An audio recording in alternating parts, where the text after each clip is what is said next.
On le commence de façon traditionnelle avec l'appel nominal des conseillers municipaux. Donc, Éléonore, s'il te plaît. Alors, Marie-Josée Allain, absente, a donné pouvoir à Bruno Maury. Éléonore Barthes, présente. Pierre Bertorello. Présent. Philippe Bory. Carlos Bico. Pascal Bousquet, absente, a donné pouvoir à Marina Garcia. Jean-Luc Chabozy. Maurice Combe. Philippe Coste, absent, a donné pouvoir à Philippe Plantade. Claudine Dallery. Sandra Dulus, absente, a donné pouvoir à Éléonore Barthes. Moi-même. Joël Dolic. Christelle Durand. Florent Éveillard. Hervé Fournet-Fayas. Sandrine Fuster. Marina Garcia. Laurent Guerre, absent, a donné pouvoir à Elisabeth Michaud. Elisa Jouffreau. Fabienne Joyeux. Bruno Maury. Présent. Elisabeth Michaud. Philippe Plantade. Présent. Romuald Pons. Didier Robert. Présent. Alain Roux, absent, a donné pouvoir à Didier Robert. Arnaud Sigu, absent, a donné pouvoir à Carlos Bico. Véronique Vidalin, absente, a donné pouvoir à Fabienne Joyeux. Valérie Hued, absente, a donné pouvoir à Pierre Bertorello. C'est bon? Très bien. Allez, on passe au point suivant, désignation d'un secrétaire de séance. Alors, je ne sais plus la dernière fois qui avait été nommé ou désigné. C'était toi, la secrétaire? Allez, on me dit Carlos Bico qui se propose. Allez, secrétaire de séance, c'est Carlos, merci. Ta candidature spontanée. Sur le procès verbal de conseil municipal, le procès verbal du 22 mars, est-ce que vous avez des annotations concernant ce... Oui, monsieur Combe.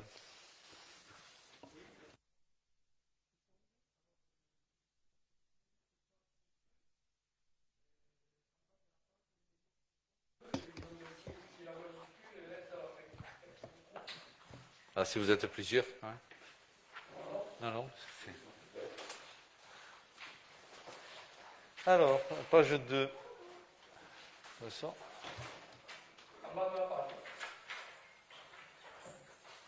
Je sais pas les mêmes pages. Oui, très bien.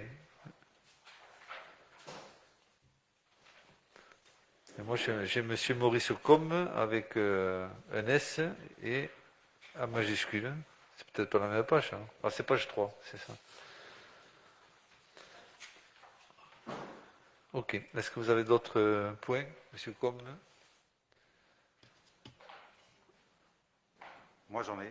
Non, mais d'abord, on va faire dans l'ordre. Je sais pas si... Comment? Je dis, on va le faire dans l'ordre, monsieur Combe, parce que vous avez d'autres points. C'est bon. Monsieur Bourri, maintenant. Bon, on va enchaîner. Page 5, il y a quelques modifications. Page 5, il s'agirait de remplacer à la...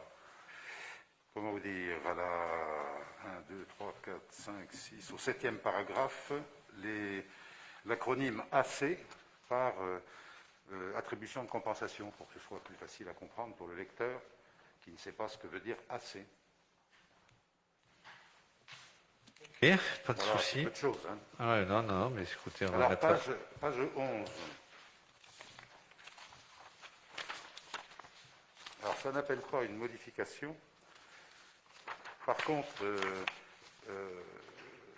il était question, lorsque nous avons échangé sur ce sujet, de connaître la situation des 20 animateurs pour savoir si c'était des postes CDI, CDD. Alors, le tableau que vous avez fourni pour ce conseil municipal donne des éléments de réponse.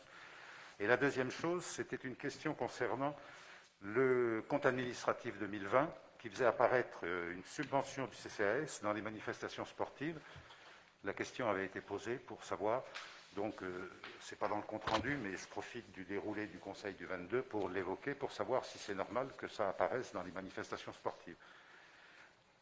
Donc savoir si la subvention du CCAS, figurant dans les subventions des manifestations sportives, est-ce bien normal? Alors je ne sais pas si vous avez posé la question, puisque c'était le compte administratif, normalement, qui avait été vérifié. Voilà. Bon. maintenant, ça appelle peut-être une réponse ultérieure. Hein. Apparemment, on n'a pas eu le retour de la Trésor. Donc on Vous va... n'avez pas eu de retour. Non. Dès qu'on a le retour, bien sûr, on vous en fera état. C'est simplement pour que ce soit corrigé, pour que ce soit... Il n'y a pas de souci non plus. Ok, on le regardera. Si alors, page 12, le premier paragraphe. La dernière phrase du premier paragraphe, où il est écrit « Les réserves sont importantes et que l'on aurait pu faire des économies ». Le propos n'était pas « on aurait pu faire des économies », mais faire l'économie de cette augmentation du taux. Ce n'est pas de faire des économies, c'était de faire l'économie de l'augmentation, de cette augmentation du taux de base. Du taux de taxe, pardon. Écoutez, on réécoutera l'enregistrement, et si c'est le cas, on le mettra. Mais si vous avez dit on pourrait faire des économies, on laissera bien sûr en l'état les propos évoqués lors du dernier conseil municipal. À nous de relire l'enregistrement. Page 19. Deuxième paragraphe, vers la fin, il y a la dernière phrase qui commence « Il y a une volonté aussi de réduire le nombre de communes, etc. »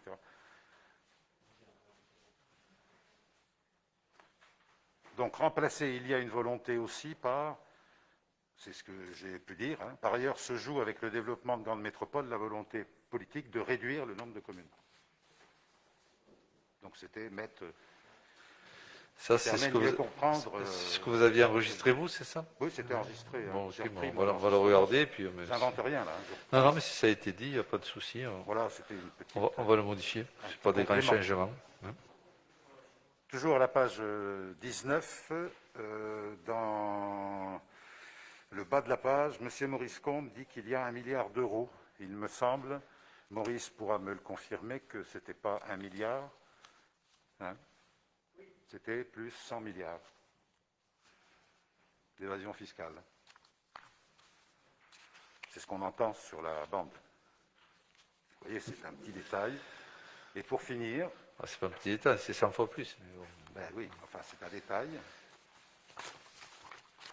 qui a son importance. C'est à la page 26, la dernière.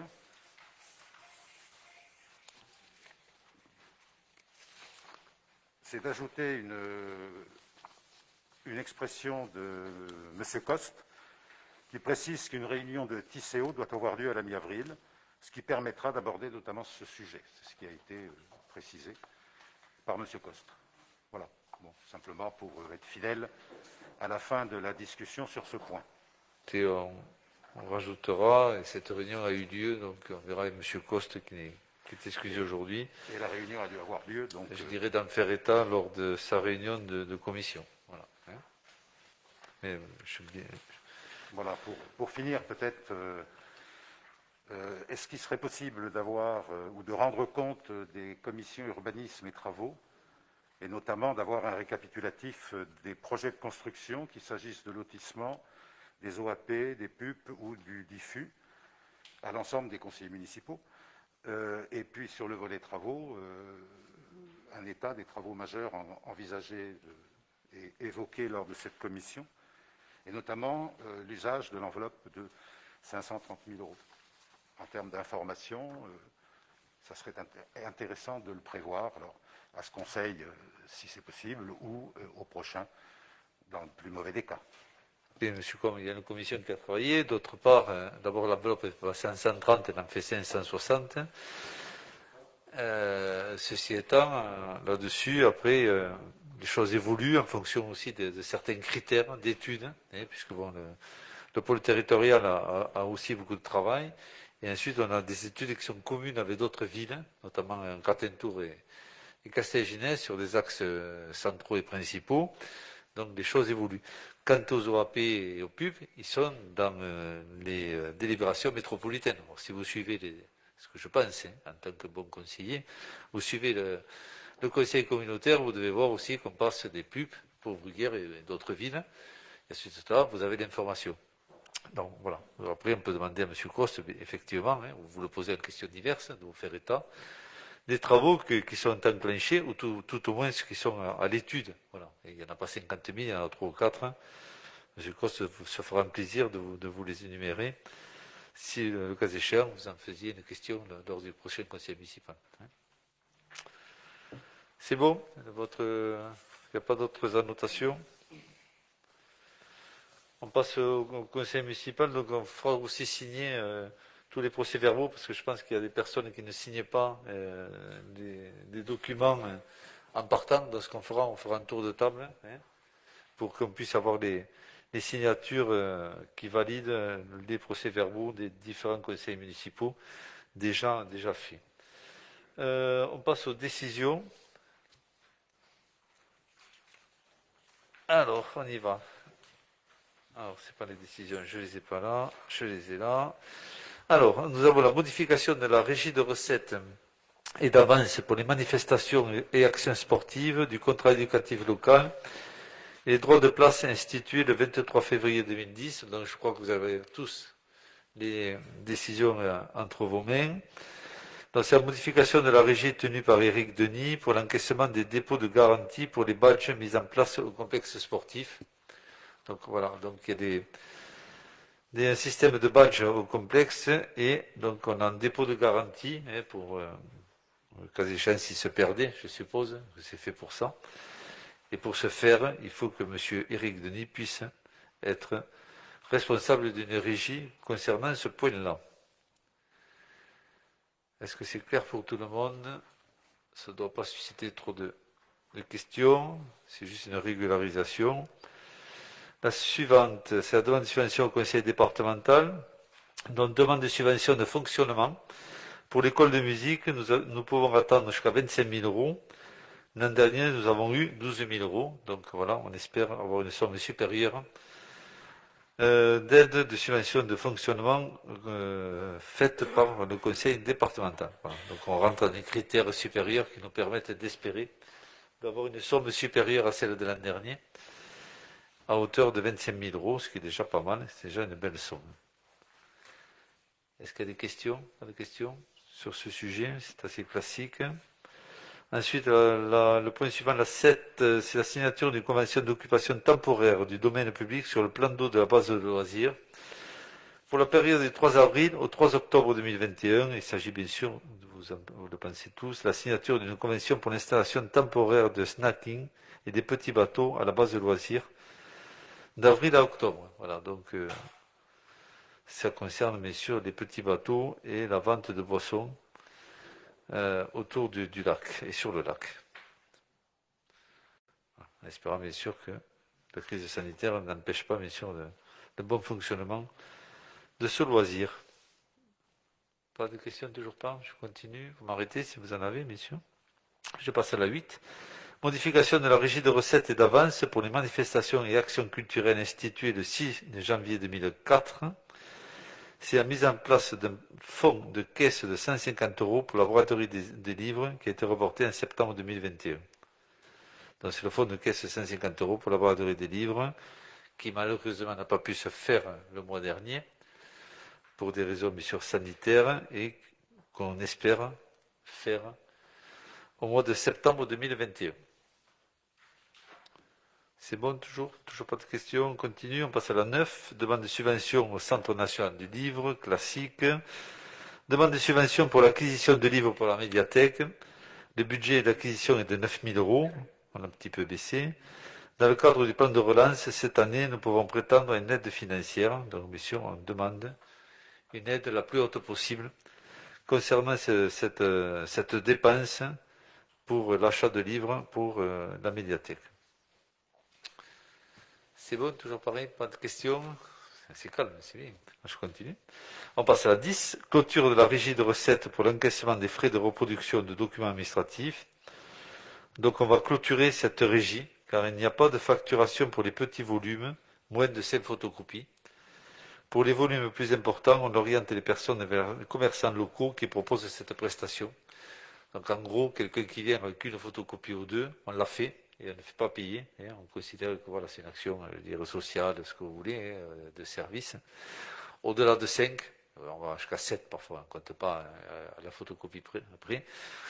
On dit que Anne-Marie Sanchez ou d'autres personnes ont cette prestation au niveau des commerçants locaux. Voilà, hein. Donc, il y avait Jean-Louis aussi qui le faisait. Voilà, Martinez. Donc on oriente ces personnes-là vers nos commerçants qui sont tout proches et tout autour de la mairie pour ne pas avoir de monnaie et d'argent à encaisser ou à rendre, sachant que la photocopie était à un prix vraiment très modique, hein. Voilà. Donc de ce fait, comme on ne fait plus payer, on vous propose de clôturer cette régie. Est-ce que c'est clair? Voilà. Est-ce que ça ne suscite pas de commentaires? Donc maintenant, on va passer au niveau du conseil municipal, hein, par la première délibération. Vu les articles 254 à 267 du Code de procédure pénale, vu le décret 2020-1706 fixant la population du département de la Haute-Garonne au 1er janvier 2021 à 1 403 685 habitants, vu l'arrêté du 5 février, M. le maire rappelle qu'il convient de tirer au sort annuellement des personnes destinées à figurer sur la liste préparatoire de la liste départementale des jurés d'assises. La liste annuelle doit comprendre un juré pour 1300 habitants.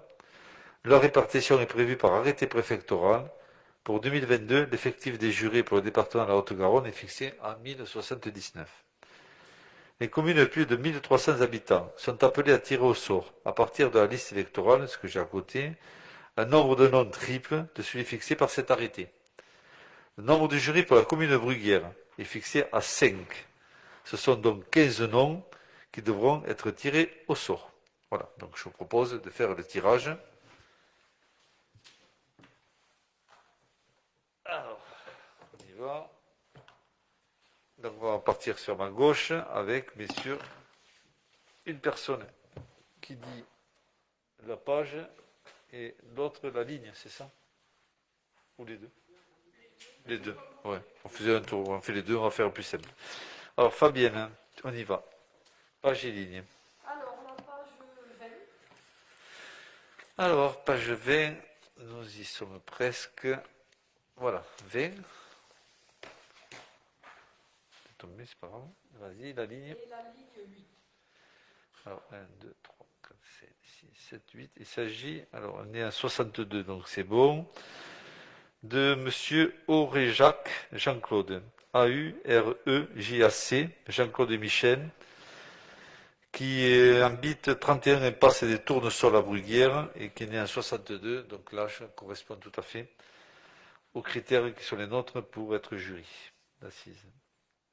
Mais sur il faut être majeur et on fait en sorte de ne pas être trop âgé, au-delà d'un certain âge, peut-être parfois, si vous êtes d'accord, on retire pour éviter quand même que ces jeunes-là soient appelés. C'est toujours un moment quand même compliqué à vivre et certains, voilà, s'en souviennent encore, hein.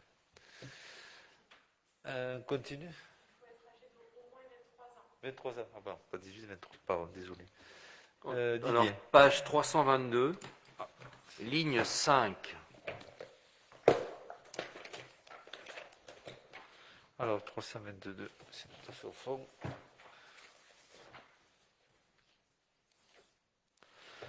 Alors, 322, nous sommes dans les P. Pélisarie, 1, 2, 3, 4, 5. Alors, né en 58, Madame Pelat, P-E-2-L-A-T, Christine Isabelle Paulette, qui habite 67 avenue de Toulouse, qui est née en 58, donc nous sommes aussi dans les critères, c'est bon. Éléonore. Alors, 53.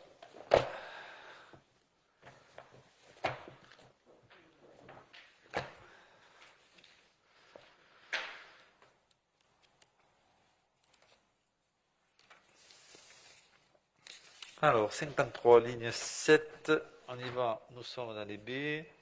1, 2, 3, 4, 5, 6, 7. Il s'agit, né en 79, de Madame Mademoiselle Blaza, B-L-A-S-A, Laure Marilyn, qui habite 59 bis, avenue du Gamouna.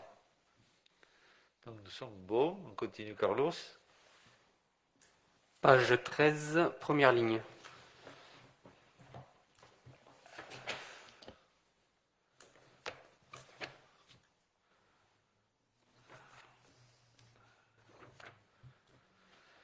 Alors, nous sommes à la page 4, qu'est-ce que je fais? 14, 13, première ligne. Il s'agit de monsieur, né en 80, c'est beau, de monsieur André Julien Romain Alexandre, qui habite 39 avenue de Toulouse. Né en 80. Nous sommes OK, nous sommes au 4, non, c'est le 5e maintenant.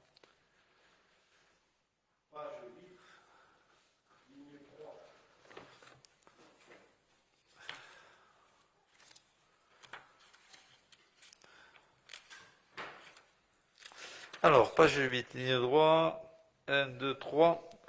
En 68, née Madame Aliaga Marie-Rose, A-L-I-A-G-A, qui habite 9 rue des Genêts.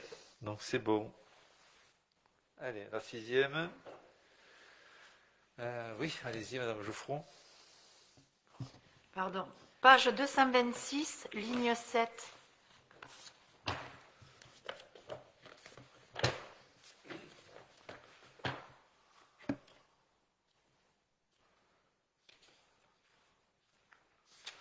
Alors, 226, nous sommes dans les J, 1, 2, 3, 4, 5, 6. Né en 77, il s'agit de M. Jobard, J-O-B-A-R-D, Bertrand Jacques, qui habite au 101 avenue du Gamouna. C'est beau.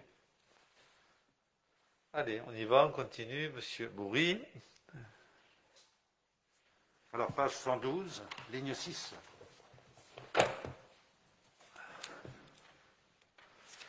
Alors, 112, 6, 1, 2, 3, 4, 5, 6. Alors, né en 72, il s'agit de Madame Coste, Chantal Hélène France, qui est née 27 rue de la Rivière.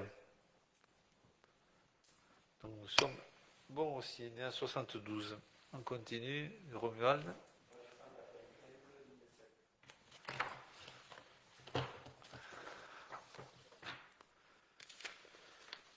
Alors, 195, ligne 7, 1, 2, 3, 4, 5, 6, 7. Alors, né en 53. Il s'agit de monsieur Patrick Ginesté, G-I-N-E-S-T-E-T. Alors, Patrick Georges Pierre, qui habite 51 route de Gratentour. Ok, on y va, on continue. Page 180, ligne 2.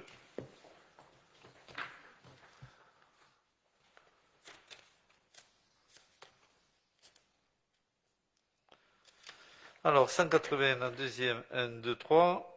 On passe juste après Fuster à Fuselier, né en 61. F-U-Z-E-2-L-I-E-R, Isabelle Alice Violette, qui est née en 61, qui habite 4 rue Bellevue.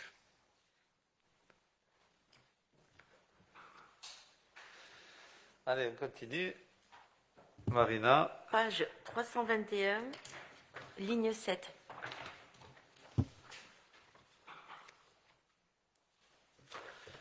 Alors, 321, ligne 7, 1, 2, 3, 4, 5, 6, 7. Nous sommes nés en 95. C'est beau. C'est bon. Hein, c'est bon. 95, oui. Alors, il s'agit de Mademoiselle Pégouri, P-E-G-O-U-R-I-E, Sophie Anne, qui habite 2 rue de Rochefort. Allez, on a fait les 10, on passe au 11e. Page 8, ligne 10.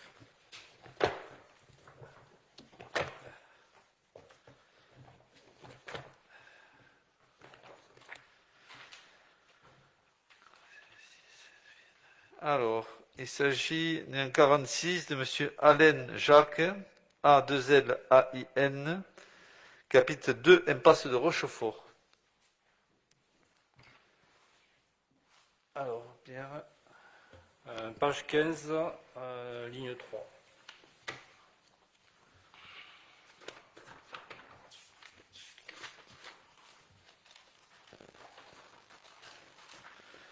Alors, page 15, 1, 2, 3. Alors, on est en 2000. C'est pas possible, donc on va changer de ligne.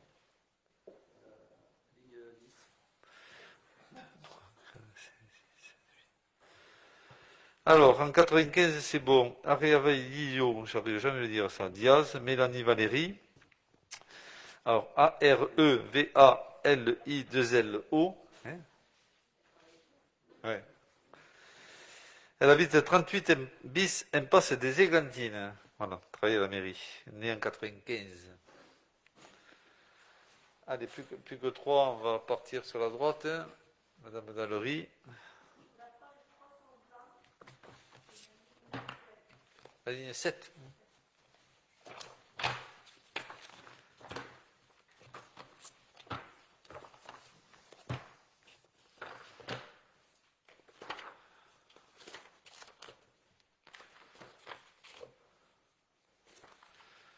Alors, ligne 7, 1, 2, 3, 4, 5, 6, 7. Il s'agit, né en 77, c'est bon. Mademoiselle Pêche, P-E-C-H, Céline Anne, qui habite 13, allée de Xeraco. Alors, on continue. Monsieur Combe. Alors, 300, ligne 9, c'est l'avant-dernière. Nous sommes sur... Né en 92, c'est bon. Madame Mouly, mademoiselle, M-O-U-L-Y, Karine Gaëlle, qui habite 1 rue de Verdun. Et je pense que nous sommes sur le dernier. En suivant.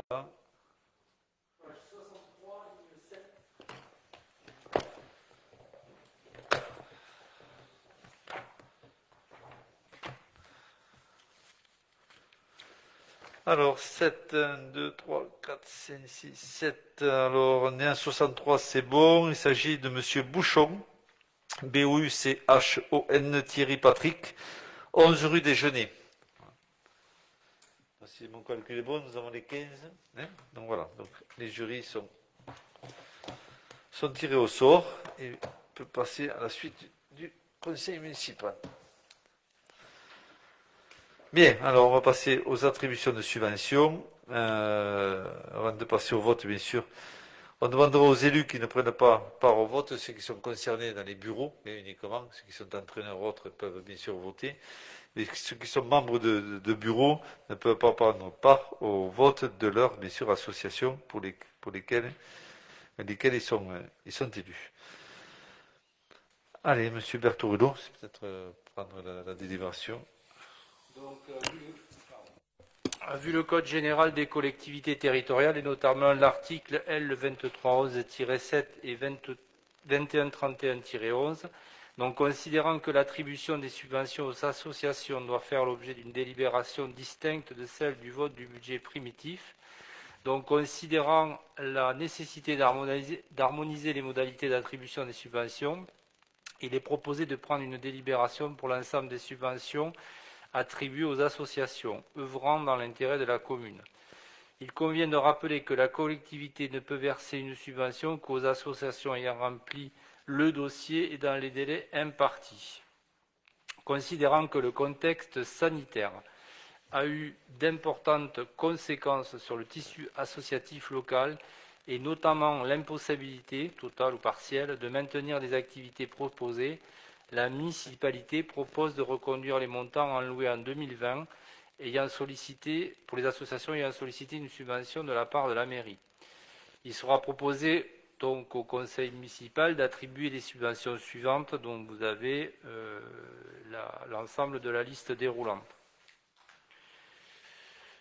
Donc il est rappelé effectivement que les élus qu'on considère intéressés à l'affaire ne peuvent pas prendre au vote, donc sont ainsi concernés les élus ayant un intérêt personnel à l'affaire pour lesquels la participation a une influence effective sur les résultats du vote. Juste par rapport à ce vote, la majorité donc souhaite, eu égard à la réception des différents dossiers et compte tenu de la difficulté de cette année, maintenir finalement la politique de subvention, les subventions telles qu'elles étaient l'année dernière, sans comment dirais-je, essayer de faire des analyses trop précises. Et en tout cas, on considère qu'aujourd'hui, il est temps d'aider les associations comme on les aide tous les ans, quel que soit finalement le contexte, puisque certains auront passé le cap avec plus ou moins de bonheur, mais en tout cas, au moins tout le monde peut repartir avec le même engagement de la collectivité. Voilà. Je ne sais pas si monsieur le maire va rajouter. Non, après, apparemment, bon, oui, parce qu'on a pensé que c'était plus juste cette année, compte tenu un peu de la période compliquée dans laquelle nous nous trouvons, et bien sûr qu'on subit des associations de plein fouet, vraiment de façon très brutale pour certaines, d'autres peut-être de façon plus souple. Les critères aussi par rapport au loto, certains ont pu faire le loto, d'autres pas, d'autres ont pu s'entraider, d'autres ont pu rien faire, d'autres voilà, ont dû rembourser des cotisations versées, d'autres ont été peut-être parfois un peu plus solidaires. On a pensé que c'était quand même plus juste de reconduire à l'identique les subventions pour ne pas pénaliser personne et permettre à tout un chacun d'avoir une trésorerie, au moins qu'ils puissent repartir dans des situations à peu près normales, je l'espère à la rentrée de septembre prochain. Voilà, donc pour nous, ça nous a paru cette année une année exceptionnelle et on n'a pas voulu faire des choix pour lesquels on n'était pas forcément très munis de documents. On avait certes des documents comptables, mais qui n'étaient pas le reflet forcément de la réalité des comptes, puisque certains étaient aidés, d'autres pas. Voilà, donc on avait ce côté un peu gênant de choisir. Donc on a choisi aussi la facilité de reconduire à l'identique les subventions, sauf bien sûr pour le comité fête, si la fête locale ne se fait pas, bien sûr à ce moment-là on ne versera pas la subvention. Je crois savoir que la fête locale ne se fera pas. On risque d'avoir aussi qu'une fête foraine, malheureusement. Mais c'est aussi la sagesse de l'association de ne pas prendre des risques financiers. Voilà. Donc on s'est un peu adapté à la situation qu'on subit et que nous subissons tous, et surtout que subissent aussi les associations sportives, culturelles et diverses. Monsieur Combe.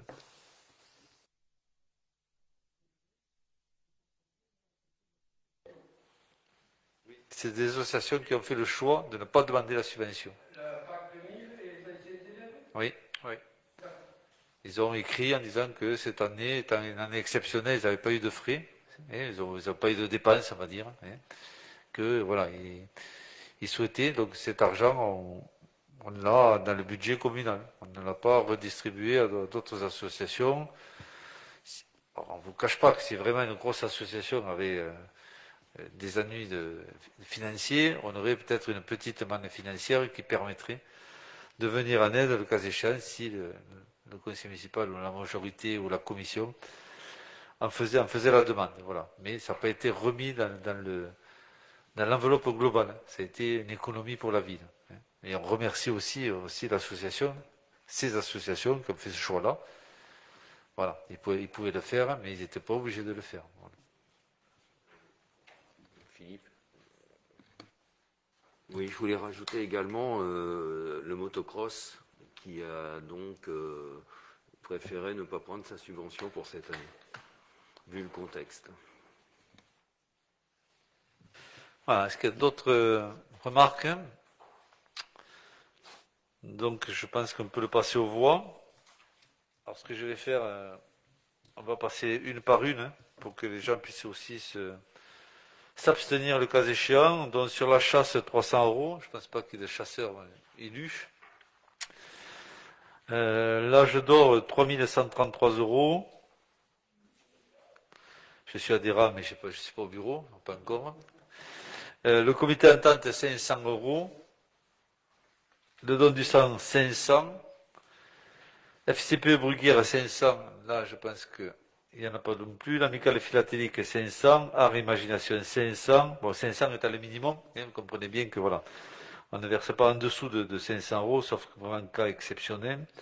Le Chandy-Giroud et le Cœur de Lune sont à 500 €. FGEP, 12 000 €.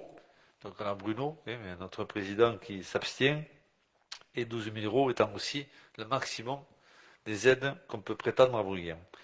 L'osériculture, 500 €. Le taekwondo, 1804 €. Basket, 7064 €.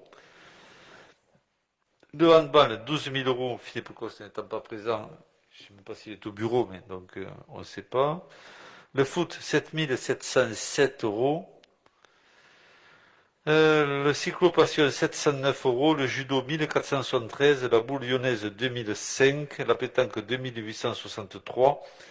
Le tennis, 5467. Le vélo club, 740. L'UCEP, 500. Les DDX, 500. Le rugby, 4002. Alors, les bis, c'est linéaire, puisque c'est depuis des années l'entente avec Saint-Jory. pour laquelle on avait décidé cette somme-là. L'amicale personnel 500, les amis de Sali 310, Arémont 800, oui, pardon, excusez-moi, c'est une abstention pour Arémont, c'est ça. Oui. Ok, c'est noté. Vie libre 90, Marie-Louise 320, sous un total, bien sûr, de subventions allouées, et pour proposition au conseil municipal de 68 980 €. Alors, je passe aux voix. Qui vote contre? Tout au moins ceux qui ne sont pas excusés. Qui s'abstient? Voilà, des abstentions, on les a vues tout à l'heure. Madame Nalery également. Et le restant, on le vote à l'unanimité. Très bien, je vous en remercie. C'est adopté. Alors, subvention de fonctionnement au comité de bassin d'emploi Nord 31. Alors, plusieurs personnes, par exemple, M. Bertorello, là. C'est toi? Oui, je sais pas. Donc, vu le décret numéro 2001-495 du 6 juin 2001 fixant l'obligation de conclure une convention d'objectifs lorsque le montant de la subvention est supérieur à 23 000 €. Vu le projet de convention entre la commune et le CBE, considérant que la subvention allouée est supérieure au seuil de 23 000 €, donc le CBE de la Haute-Garonne est une structure à vocation intercommunale et fédératrice en faveur des demandeurs d'emploi et des entreprises résidant dans les communes adhérentes à l'association et qui a capacité de passer toute convention avec les organismes pour réaliser cet objet social d'insertion par l'emploi. Afin de soutenir cette initiative citoyenne et d'intérêt général, il est proposé que la commune de Bruguière alloue un concours financier en concluant une convention de partenariat avec le CBE. Le montant de la subvention allouée est calculé sur la base d'une participation par habitant de 4,25 € fixée lors de l'Assemblée générale du 13 octobre 2008 et sur la base du recensement de la population bruguiéroise base 2020, soit 5 994 habitants. Par conséquent, pour l'année 2021, le montant de la subvention s'élève à 25 474,50 €. Donc il est proposé au conseil municipal d'attribuer une subvention d'un montant de 25 474,50 €. Voilà. Bien, est-ce qu'il y a des questions, remarques, suggestions? Non? Oui, monsieur Bourri, pardon. Oui, une petite demande. Le CBE remplit des missions importantes et il me semblerait intéressant qu'on puisse à un moment donné en conseil municipal avoir des informations sur l'activité déployée sur une année. Eu égard au contexte dans lequel on est depuis un an et qui va se poursuivre, ça pourrait être intéressant d'avoir des éléments d'information sur ce sujet auprès des conseillers municipaux. C'est noté, on fera un petit topo, mais sachez qu'on le fait tous les ans aussi au niveau du bulletin municipal. Bon, on reprend les grandes lignes, le nombre de demandeurs d'emploi, le nombre de CDI trouvés, des CDD. Il faut savoir qu'actuellement, ils ont beaucoup d'offres d'emploi. Voilà, donc le nombre de curriculums qui a été préparé, voilà, tout ça. Et normalement, dans le BI, une fois par an, on fait un récapitulatif de l'action et notamment du travail de Cathy, qui vient faire ses permanences à Bruguière 2 ou 3 fois par semaine. Mais bon, si vous voulez davantage d'infos, si on en a, bien sûr, on va vous les communiquer avec grand plaisir. Je peux considérer que c'est bon, on passe aux voix. Donc, qui vote contre? Des refus de vote? Qui s'abstient? Tout le monde est favorable? Écoutez, je vous remercie, c'est voté à l'unanimité et c'est adopté. On continue avec subvention exceptionnelle amicale des services territoriaux de Bruguière. Et c'est toujours M. Bertorello qui vous présente cette délibération. Donc, vu le Code général des collectivités territoriales, et notamment l'article L2311-7 et L2321-2, alinéa 4 bis, considérant que la loi numéro 2007-209 du 19 février 2007 relative à la fonction publique territoriale impose aux collectivités locales d'offrir à leurs agents des prestations sociales. Considérant toutefois qu'afin de respecter le principe de l'administration des collectivités locales, le législateur a laissé le soin à chaque collectivité territoriale de déterminer le montant qu'elle entend consacrer à l'action sociale ainsi que ses modalités de mise en œuvre.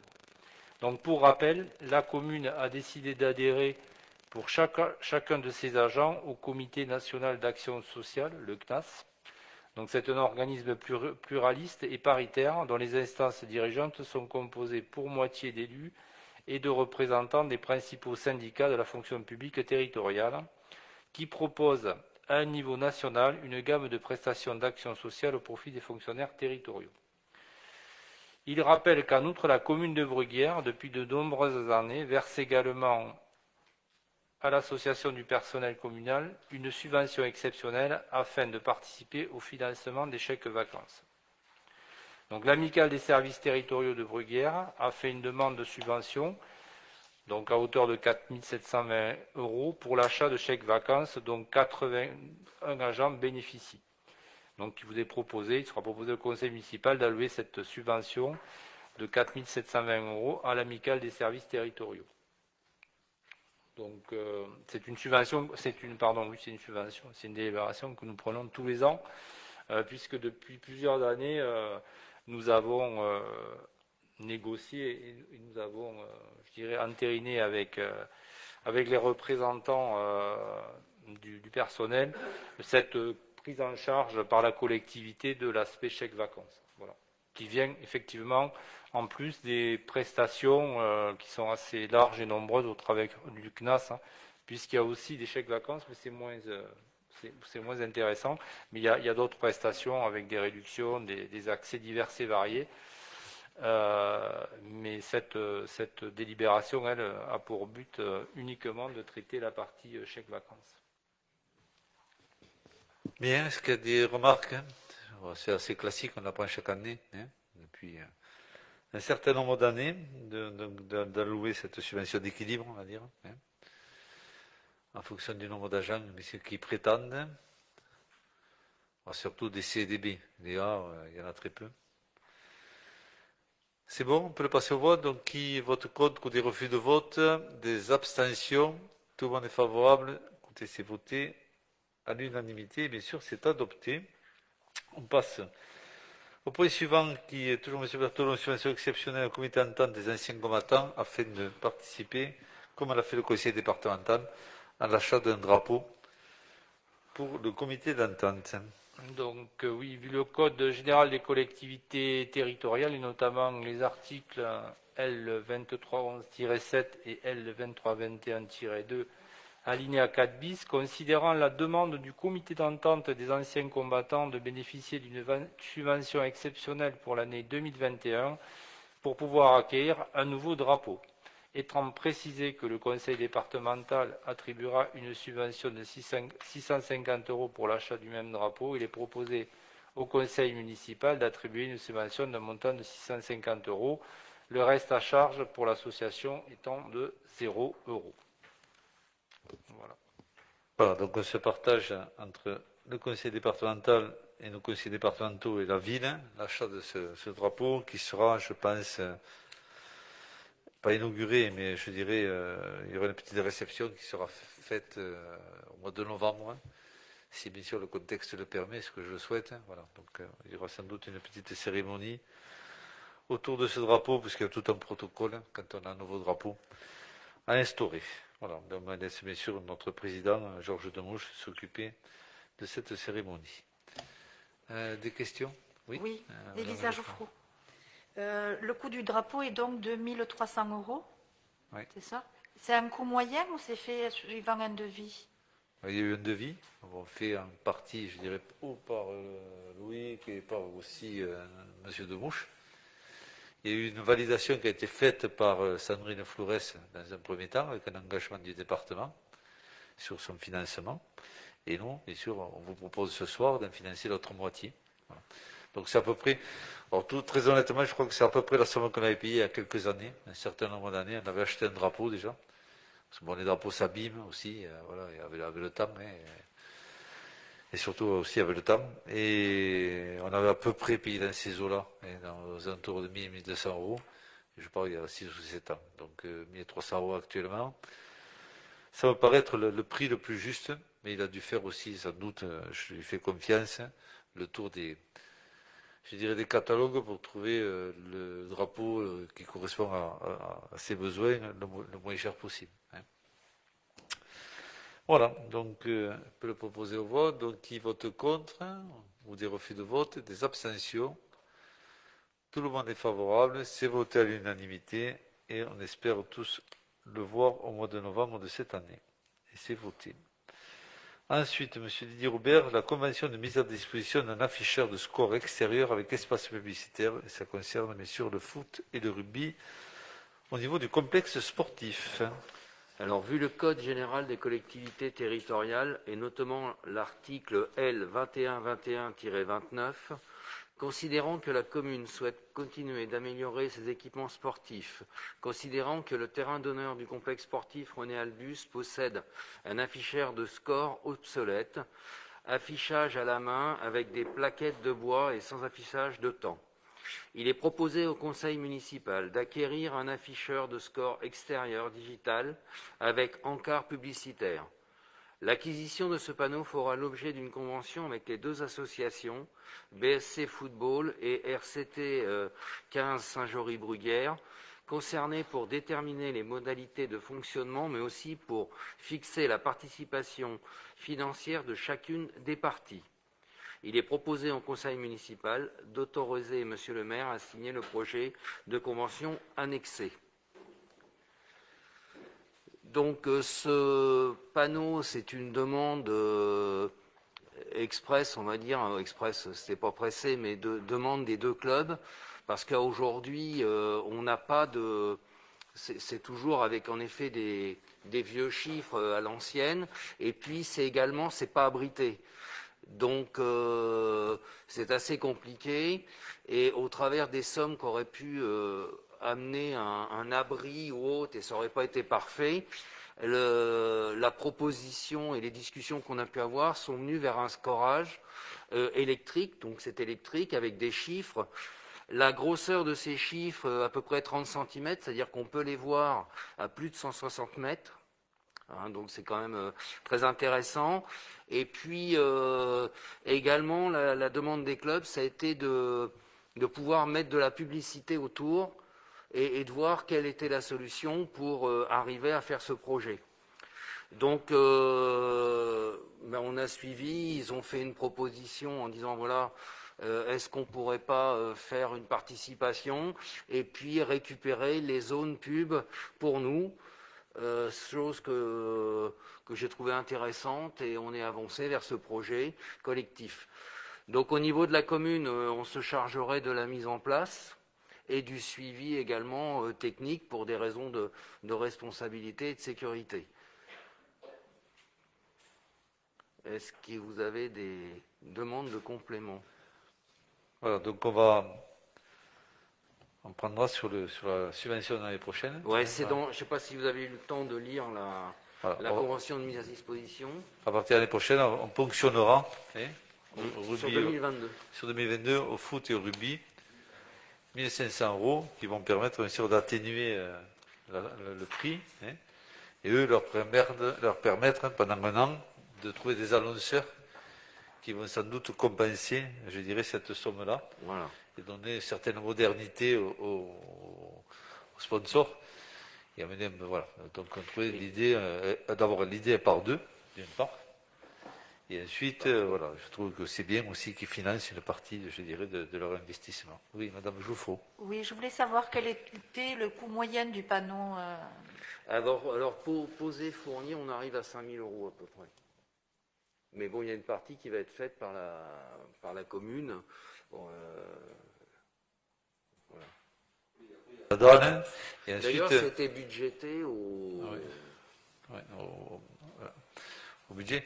Par contre, il y a la dalle, et puis ensuite, il y a un support médiatique pour la ville. C'est-à-dire, il y aura écrit ville sportive. Donc, on fait partie intégrante des sponsors, bien sûr, étant de Bruguière, et en fonction aussi de toutes nos aides. Nous sommes bien sûr figés sur le panneau. Donc voilà, on considère qu'on doit prendre une petite partie de l'investissement, compte tenu bien sûr que ça se passe chez nous et que la vision première, ça va porter sur la ville de Bruguière. Voilà, donc ça nous a paru, l'équilibre nous a paru intéressant. Et puis également leur demande, quoi, parce que c'était vraiment... Puis ça évite des panneaux sauvages partout, ça évite de démonter en fonction, ils n'ont pas tous les mêmes sponsors. Donc démonter, remonter, voilà, c'était une façon moderne d'avoir leur sponsor propre, hein, qu'ils vont chercher eux-mêmes. Hein. Donc j'ai trouvé l'idée assez intéressante à tout point de vue. Et voilà, il donne une certaine modernité, on en voit un peu partout. Et Bruguière se devait aussi d'offrir ce genre de prestations. D'autres questions? S'il n'y en a pas, je peux le considérer, on va le passer au vote. Donc, est-ce qu'il y a des votes contre, des abstentions, des refus de vote? Tout le monde vote à l'unanimité. Très bien. Écoutez, je vous remercie. Merci. Et on passe au point suivant, qui est l'adoption du règlement de fonctionnement pour l'insertion d'encarts publicitaires dans le bulletin municipal.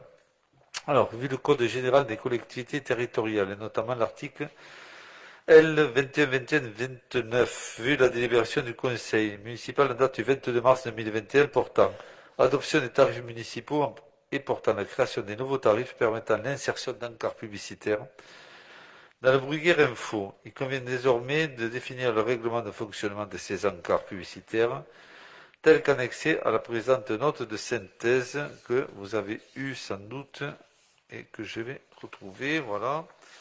Donc l'idée, voilà, c'était de faire un catalogue d'encarts publicitaires qui va permettre à tout un chacun, enfin ceux qui le souhaitent, que bien sûr des activités commerciales ou autres, aux promoteurs, de faire de la publicité ou dans le document du Bascala quand on sort le programme, ou au CCS s'il le souhaite, puisqu'il y a la même délibération qui sera et qui a déjà été proposée au CCS, mais je crois qu'il faut qu'on en refasse une autre, et ou au bulletin municipal de la ville de Bruguière. Voilà. Donc, la personne qui le souhaite, qu'il soit coiffeur, qui est une agence immobilière ou qui soit promoteur, pourrait, s'il le souhaite, bien sûr, mettre son logo selon les conditions qui sont énumérées dans, je dirais, le document que vous avez. Donc, bien sûr, il y a plusieurs prix et ça varie en fonction de la taille de l'encart publicitaire. Vous avez un 16e de page, un 8e de page, un quart de page, une demi-page et une page. Le cas échéant, si la page est la dernière, c'est la plus vue, le tarif aussi est plus important. Jusqu'à, je crois, 5 000 € de tête. Je ne sais plus. Ouais, voilà. Donc voilà, donc il y a un certain nombre de tarifications. Alors, bon, après, l'objectif étant de prendre cette délibération de principe, et ensuite, bien sûr, que les services com, au vu des nombres de personnes qui seraient intéressées, ou de sociétés ou d'entreprises, de voir à peu près le nombre d'encarts qu'on pourrait imaginer dans un bulletin municipal. Voilà. On ne va pas mettre 50. Voilà. On va essayer aussi de ne pas mettre que des agences immobilières. On va essayer de faire en sorte de trouver un équilibre avec des annonceurs qui souhaiteraient participer à cette aventure. Après, je ne vous cache pas, c'est aussi un coût économique. Voilà. L'idée, c'est de trouver des sous en matière de fonctionnement pour réduire le coût de la prestation du bulletin municipal. Alors déjà, les élus, nous le distribuons. On fait déjà une économie de 10 000 €. L'idée, c'est de rentrer peut-être 20 ou 30 000 € d'encarts publicitaires par an qui viendraient atténuer le coût du bulletin municipal, voire de le réduire, voire carrément, je dirais, pas de l'anéantir, mais de trouver l'équilibre. Voilà. Voilà. Donc après, on compte commencer en septembre. Je ne peux pas mesurer à ce jour le nombre de personnes, ou sociétés, ou entreprises, ou commerçants qui seraient intéressés par ce processus. Voilà. Mais l'idée, c'est au moins de pouvoir le proposer. Et sachant qu'on voit beaucoup de promoteurs et qu'il y en a un certain nombre sur Bruguière qui construisent, l'idée, c'est peut-être qu'ils participent eux aussi à aider la ville dans son fonctionnement au quotidien, surtout en matière de publicité et en matière de communication. Voilà, c'est tout simple, c'est nouveau. Alors je ne sais pas si ça sera un par page, si c'est 3 par page, si c'est une page entière. On n'a pas encore tout à fait défini, on doit le travailler avec le service communication qui va nous faire des propositions. L'idée aussi, c'est d'aller voir ailleurs, ça se fait à Saint-Jory, ça se fait un peu partout. Donc l'idée, voilà, c'est de prendre des bulletins municipaux et de voir ce qui correspond le mieux à la ville, dans un esprit aussi aéré, et ça ne va pas trop charger. Mais je fais bien sûr confiance aux personnes qui sont au service de la ville. Voilà, moi j'ai fait un petit topo, je ne sais pas si vous avez des questions sur ce sujet. Mais c'est avoir un panel, c'est-à-dire quelqu'un qui a 300 €, il a la possibilité de les mettre au Bascala sur le programme, je dirais ses choix, il peut les mettre au CCS. Voilà, la fréquence est la même, puisque le CCS, c'est distribué en même temps que le bulletin municipal. Il peut aussi avoir une page ou un huitième de page dans le bulletin municipal, avec une visibilité qui est forte, puisqu'il est distribué à hauteur de 2800 exemplaires. Voilà, donc je ne sais pas si vous avez des questions, mesdames et messieurs les élus. Voilà, je trouve que l'idée, elle est d'actualité. On demande de faire des économies, on essaie d'en trouver. Ça fait partie un peu de nos prérogatives. On essaie de s'adapter aux situations actuelles. Pas de questions? Écoutez, je passe au vote. Donc, qui vote contre? Les refus de vote? Les abstentions? C'est voté à l'unanimité. Très bien, écoutez, je vous en remercie. Et c'est adopté. Remboursement ou annulation des frais d'écolage de l'école de musique pour la saison 2020-21. Et c'est Marie-Jo Alain qui n'est pas là. Et alors, c'est Bruno Moury qui va vous faire la lecture de cette délibération. Alors, vu le Code général des collectivités territoriales et notamment l'article L2121-29, vu la délibération du Conseil municipal en date du 26 mars 2018 fixant les tarifs municipaux et notamment les tarifs de l'école musique municipale, au vu du contexte de la crise sanitaire liée au Covid-19, induisant des règles et procédures différentes à diverses périodes, les élèves ne fréquentant que les ateliers n'ont pu bénéficier de cours de remplacement par visioconférence. Il est donc proposé de procéder à l'annulation ou remboursement des frais de l'école de musique pour la saison 2020-2021. Du coup, comme évoqué sur le texte, du coup, on rembourserait les frais d'écolage pour les personnes qui n'ont pas pu avoir de cours en visioconférence.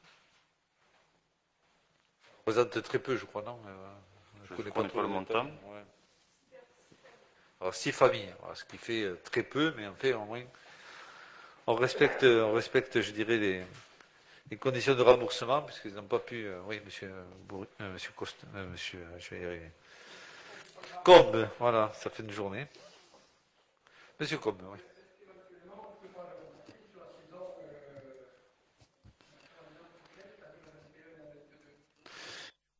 Je pense qu'on leur a proposé.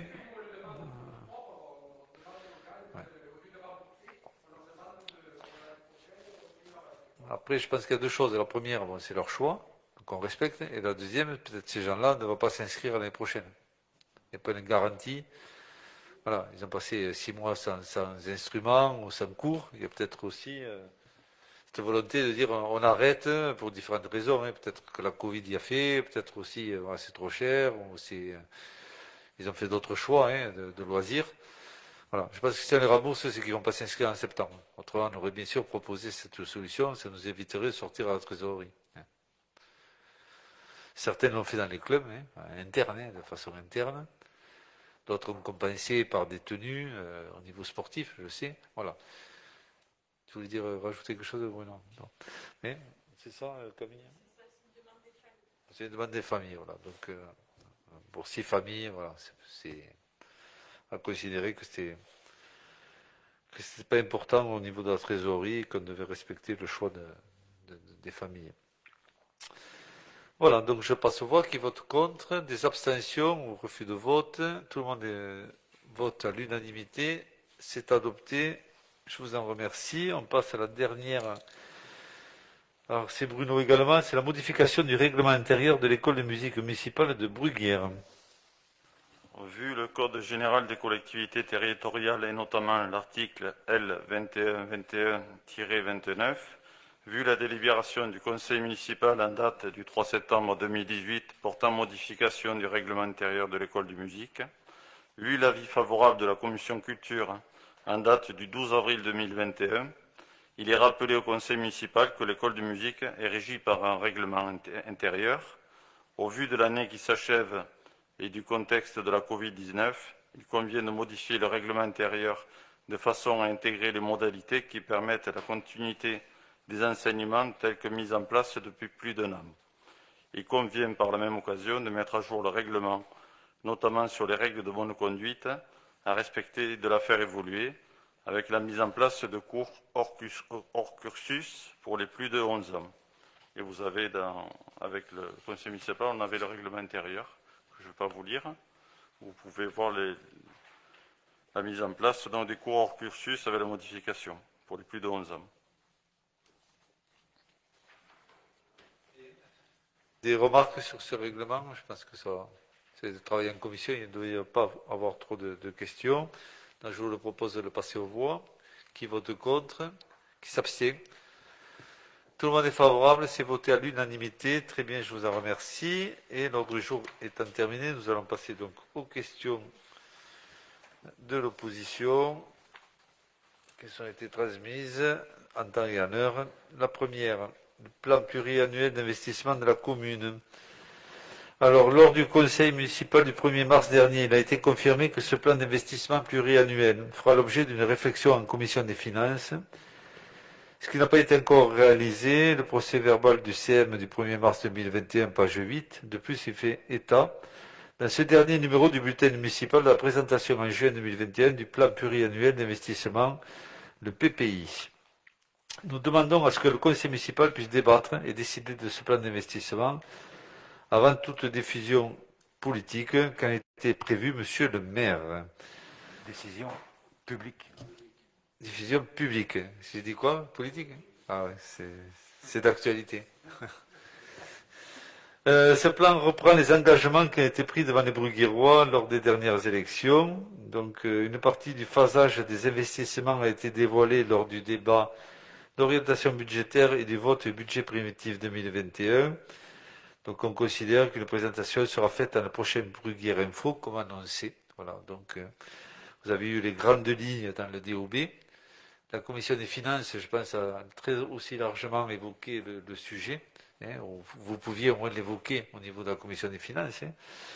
Donc voilà, faire un débat sur la couverture de l'école maternelle, du toit ou autre. Voilà, c'est des grandes lignes qui ont déjà été débattues. Il n'y a pas, à mon sens, de nouveauté sur cette PPI. Puisqu'on a repris les engagements qui avaient été faits lors de notre campagne électorale et d'autre part aussi des sujets qui avaient été abordés lors du DOB. Voilà, donc moi je considère qu'on en a débattu et que nous serons prêts à le diffuser lors du prochain BI. Monsieur Bourri. Donc si j'écoute bien ce que vous venez de dire et qu'il s'agit d'investissement concernant le scolaire, la remise en état du toit de l'école maternelle, et c'est à peu près tout. En ce qui concerne la commission des finances, on n'a pas particulièrement été au-delà de ces éléments-là. Donc ça, c'est le PPI pour l'ensemble du mandat. Non, c'est pas ce que je dis. J'ai dit que ça, c'était entre autres. J'ai pris un exemple. Bien sûr, il y aura d'autres choses qui seront faites. Il y a notamment le groupe scolaire. Je ne vous cache pas que c'est le gros morceau du mandat, en temps et en heure également. Et d'autres investissements dans des secteurs comme le sport, la culture ou autre. Voilà, il y a des travaux Bascala qui sont prévus. Voilà, c'est une PPI classique, qu'on va adapter aussi en fonction de nos moyens, de nos rentrées financières, des aides. Voilà, donc il y aura aussi des engagements avec le département qui seront pris, puisque une opération par an plus une opération scolaire peuvent être inscrites. Voilà, donc dans le DOB de chaque année, vous aurez les dépenses qui sont prévues pour l'année civile. Voilà. Et puis avec les emprunts, s'il y en a, voilà, c'est tout à fait transparent et classique.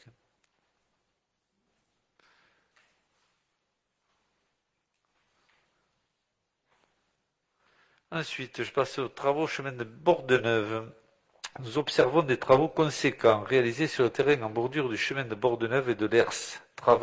Travaux engendrant un trafic important de poids lourds, 40 par jour, avec des conséquences évidentes en matière de sécurité et d'usure de la voie publique. La commune et dont vous-même, premier magistrat, devrez avoir connaissance de ces travaux et de leur finalité. Nous vous demandons de nous faire part de l'objet de ces travaux et nous en remercions par avance. Alors, réponse. L'agriculteur exploitant ces parcelles a souhaité récupérer de la terre issue des travaux du lotissement autour du futur groupe scolaire. La police municipale veille régulièrement au bon respect du code de la route et de la circulation des camions ou de camions est autorisée sur cette voirie. Le terrain est agricole, le dépôt de terre y est autorisé. Voilà, donc c'est la demande, c'est la demande d'un agriculteur, il n'en reste pas beaucoup sur Bruguière, qui a fait la demande d'avoir cette terre végétale, qui est de bonne qualité. C'est des terrains qui ont été cultivés, bien sûr. Et de ce fait, on a même revu le tonnage des camions qui était trop important au départ. Donc on a réduit, on a demandé que les camions soient plus petits. Et bien sûr, la police municipale veille à ce que ces trafics de camions soient conformes aux règles de code de la route et surtout par rapport aux dimensions de la route, du Gamona ou autre. Voilà, pour nous c'est tout à fait légal et ça sera bien sûr sur un laps de temps de terrassement. Ça ne va pas durer 15 ans, monsieur Combe. Ah.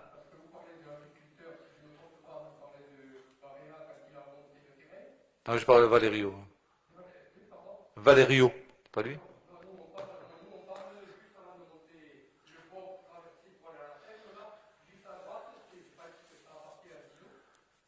Ouais, ouais.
Au niveau...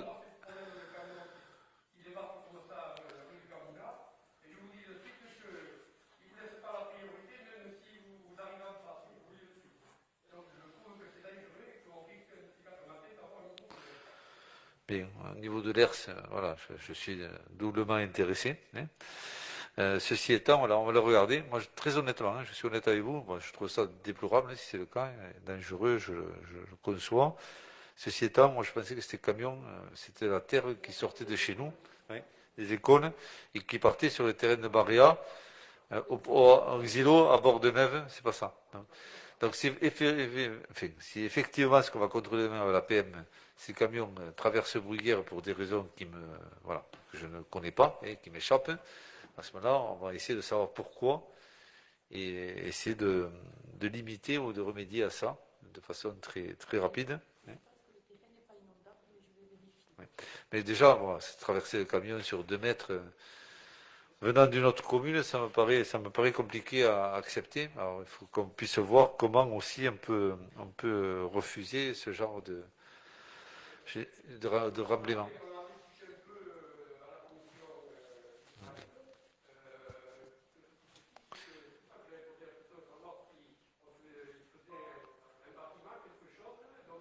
Non.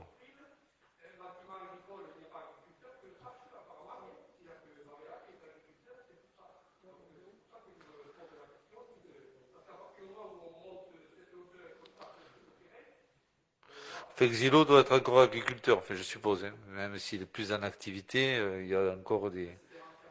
Ouais, c'est un fermage, je crois que c'est Valerio qui le travaille, non? Enfin, je ne suis pas sûr, mais... Bon, ceci étant, on va se renseigner, mais ça nous a échappé, ça. Moi, je pensais que c'était local. Effectivement, si on traverse tout Bruguière en venant à Saint-Torres, à raison de 30 camions un jour sur le Gamona, ça me paraît...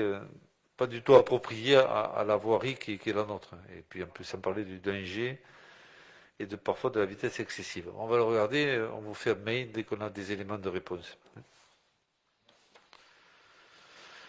Antennes pour téléphonie, nous proposons qu'un état précis de la situation actuelle et futures installations concernant la téléphonie mobile, et notamment des projections concernant la 5G, soit réalisé et communiqué au conseil municipal. À ce jour, que pouvez-vous dire aux conseillers municipaux de la situation et des projets concernant ce sujet? Un sujet vraiment très, animés.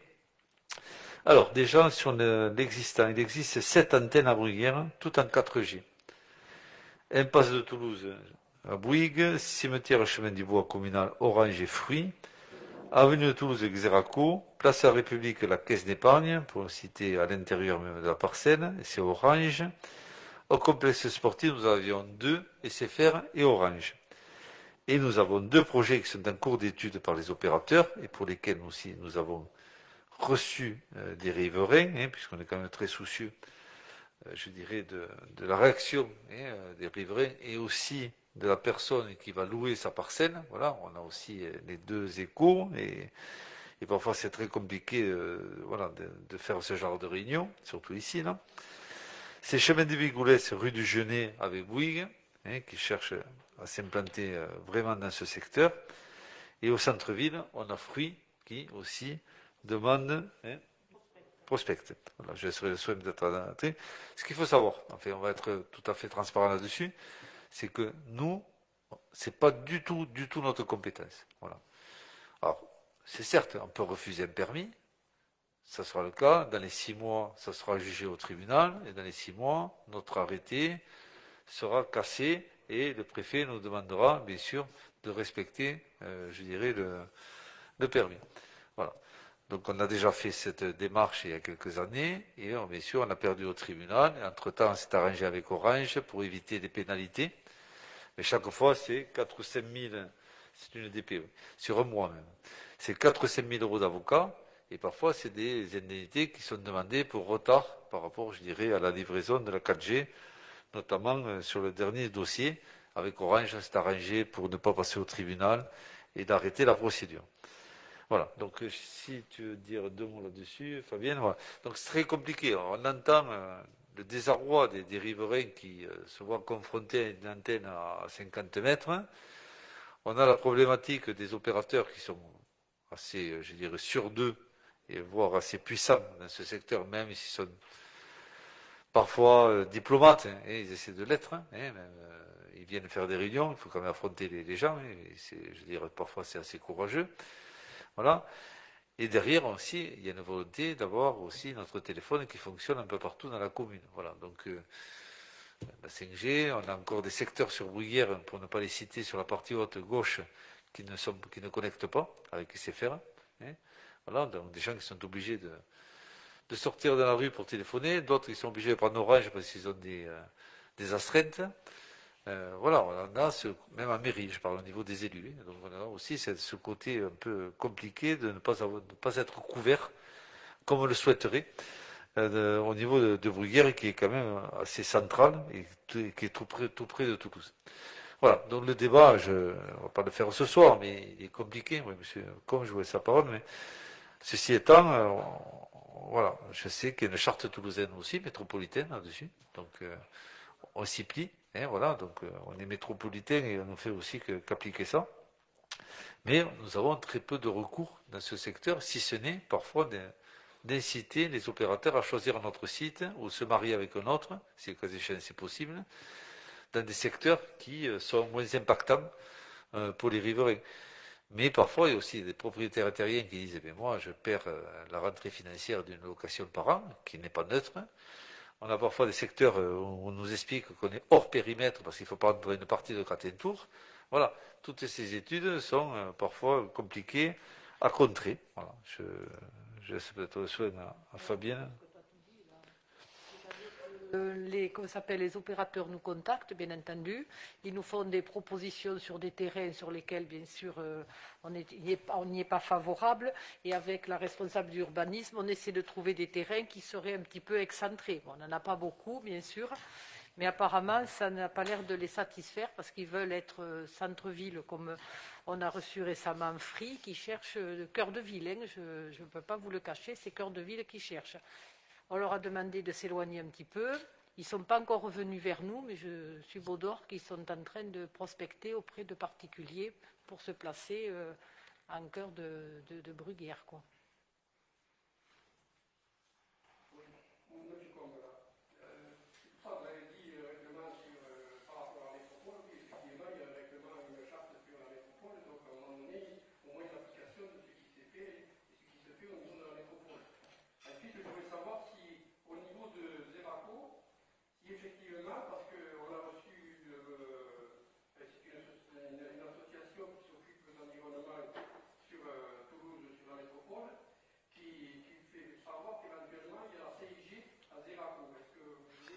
Alors aujourd'hui, elle n'y est pas. Elle n'y est pas, mais il y a quand même Bouygues qui nous a contactés justement pour faire des travaux et on a Free qui nous a contactés aussi pour éventuellement mettre la 5G au cimetière, l'antenne qui est au cimetière. Donc voilà, donc ils ont commencé à nous écrire, ils vont certainement pas tarder à venir faire le nécessaire, mais je pense que bientôt, d'ici à 6 mois, on aura la 5G sur certains poteaux, sur certaines antennes existantes. Voilà. Là, on n'est pas sur des nouveaux poteaux. Ce qu'on incite à faire, c'est d'aller sur des sites où il y a déjà des antennes. On ne va pas parler du cimetière, mais c'est vraiment pour nous un site qui nous paraît le plus approprié pour l'installation d'antennes.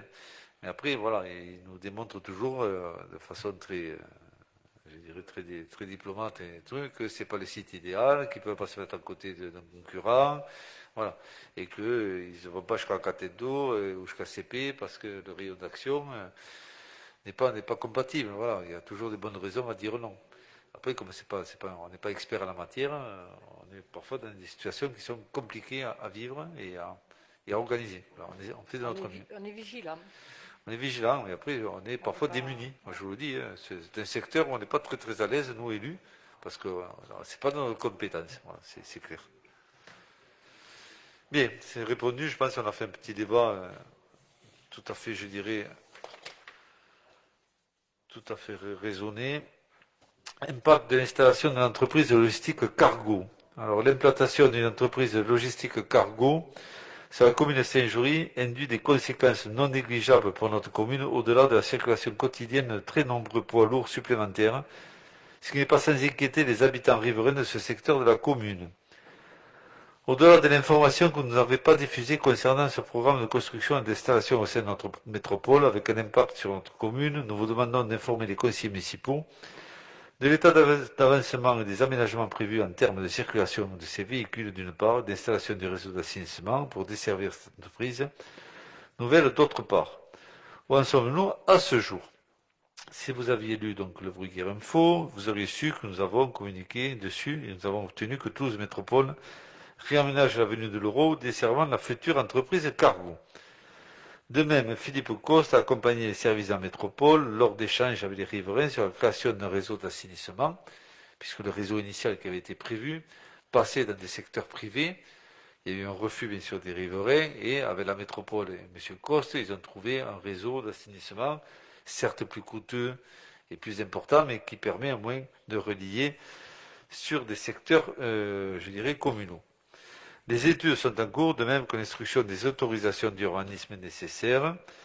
Du 7 juin au 7 juillet, vous aurez l'occasion de vous exprimer, si vous le souhaitez, durant l'enquête publique prévue à cet effet. Donc, vous, bien sûr, vous pourrez vous signaler pendant cette enquête publique qui va durer 1 mois. Ensuite, ce qu'on peut dire, c'est que nous, concernant les travaux, Cargo s'est engagé au travers du PUP avec la métropole et le pôle territorial, un réaménagement, un recalibrage de la voie complète. C'est-à-dire que voilà. Donc il va y avoir plus d'1 million de travaux. On a relancé le pôle cet après-midi. Donc il y a 751 millions de travaux sur une tranche ferme et sur une tranche optionnelle, il y a, si le cas échéant, on le souhaitait ou pas, des améliorations concernant des pistes cyclables. Voilà. Donc c'est peut-être encore à l'étude. Et ça, c'est pas tout à fait défini. Voilà, donc moi j'ai demandé les plans de ce recalibrage, c'est en cours, c'est pas encore tout à fait acté ou défini. Donc on n'est pas, le pôle territorial n'est pas en mesure de nous donner des plans finaux. Donc voilà, c'est pas encore tout à fait terminé. Dès que je les ai, bien sûr, on vous les communiquera. Voilà, donc il y aura on va redimensionner l'avenue devant la Mie de Pin jusqu'à Cargo, de façon à améliorer le transit des poids lourds supplémentaires et ceux d'actuels qui sortent sur le Santon. Voilà, ce que je peux vous dire, c'est ça, c'est que c'est intérêt sur Saint-Jory. Voilà, donc moi je me bats très honnêtement pour que ça ne coûte rien à la ville. Voilà, alors s'il y a des améliorations, tant mieux. De sécurité, bien sûr, on est preneur. Si, le cas échéant, on me démontre qu'il y a un maillage qui va au-delà de cette avenue de l'industrie ou du parc, sur Bruguière en matière d'aménagement de pistes cyclables, pourquoi pas un financement ville, à ce moment-là on en reparlera. À ce jour, on n'a pas assez d'éléments pour prendre une décision qui impacterait l'enveloppe locale de Bruguière. Donc les 560 000 euros. Monsieur Combe.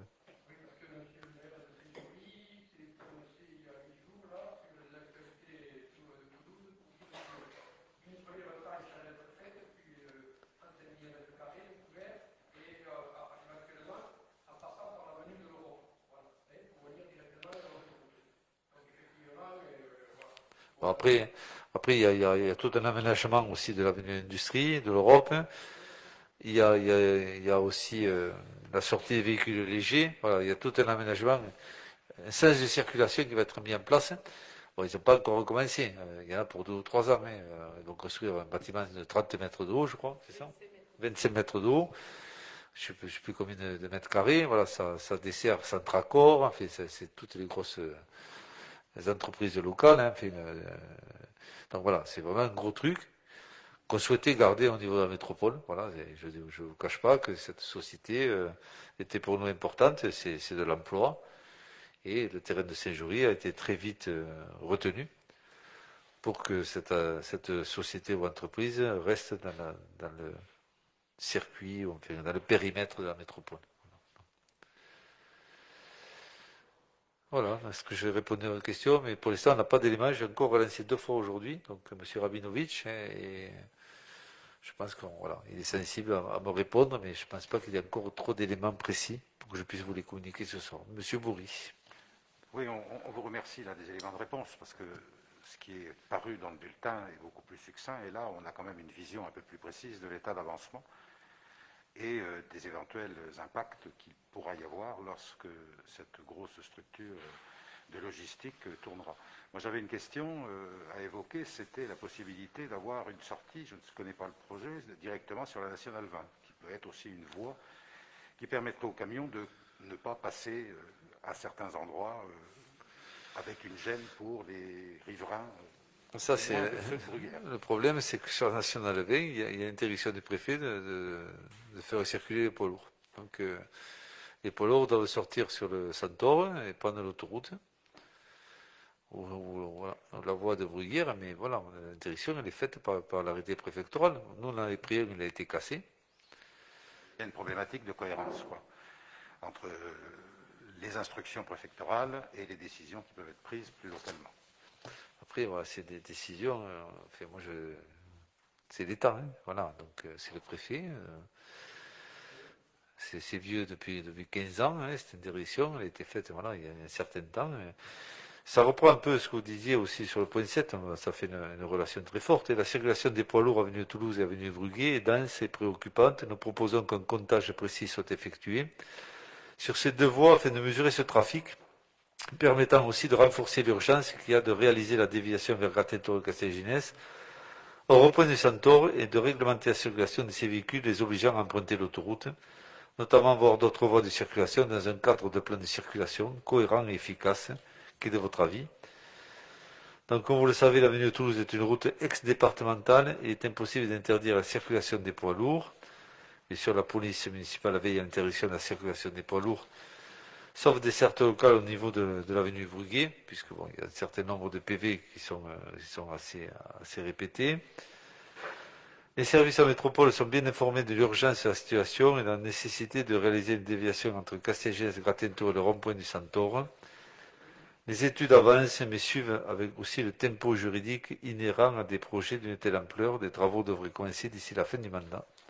C'est bien sûr le but, au moins sur sa partie barreau, qui va nous délester de certains nombres de poids lourds et qui vont sur la Gravette, Gratentour et qui vont sur Castelginès. Par contre, je rebondis aussi sur les camions sur l'autoroute. On a déjà fait une action et on a répété la soutien de demander aux préfets et aux ASF d'interdire la sortie de poids lourds, sauf des certes locales à Bruguière. Donc ça a été compris. Pour l'instant, on est en désaccord sur le péage de Castelnau qui ne pourrait pas absorber le nombre de camions qui sortent à Bruguière. Mais j'ai bon espoir aussi, peut-être qu'un jour ou l'autre, entre le péage de Fronton qui devrait se faire d'ici quelques années, entre le péage de Fronton et Castelnau, qu'on puisse, nous, faire une action après plus déterminée ou déterminante sur l'interdiction de sortie des poids lourds à Bruguière. Donc après, c'est bien sûr le changement des panneaux sur l'autoroute que le département à l'époque avait accepté de le faire. C'était M. Isard, ancien président, qui avait donné son accord. Et c'était les ASF qui avaient freiné en disant qu'eux n'étaient pas en capacité de garder ces camions sur l'autoroute. Donc on a refait une réunion il y a quelque temps, je crois que M. Bertorello et d'autres. On a réitéré notre demande de maintenir ces camions sur l'autoroute. Ça a été de nouveau acté et nous a demandé un peu de temps pour étudier cette possibilité-là. Voilà. Pour nous, ça serait bien. D'une part, interdire les camions de sortir de l'autoroute. Bon, ceux qui rentrent, il faut qu'ils y rentrent, bien sûr. Ceux de la zone, ils iront. Et ensuite, deuxième solution, sur les 3-4 ans qui viennent, avoir l'espérance d'avoir les 3 barreaux, celui du Centaure, celui de la Gravette et celui de Castelginès, qui vont délester le Bruguet et l'entrée de ville sur les camions qui desservent la partie de Castelginès. Voilà. À mon sens, ces 2 options permettraient de limiter la circulation des poids lourds et de répondre aux attentes de nos concitoyens. Voilà, je pense que c'est 2 options efficaces. Bon, après, je ne suis pas derrière le préfet ni derrière le BUN. Monsieur Comte, oui.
Un repas des maires, on a abordé ce sujet.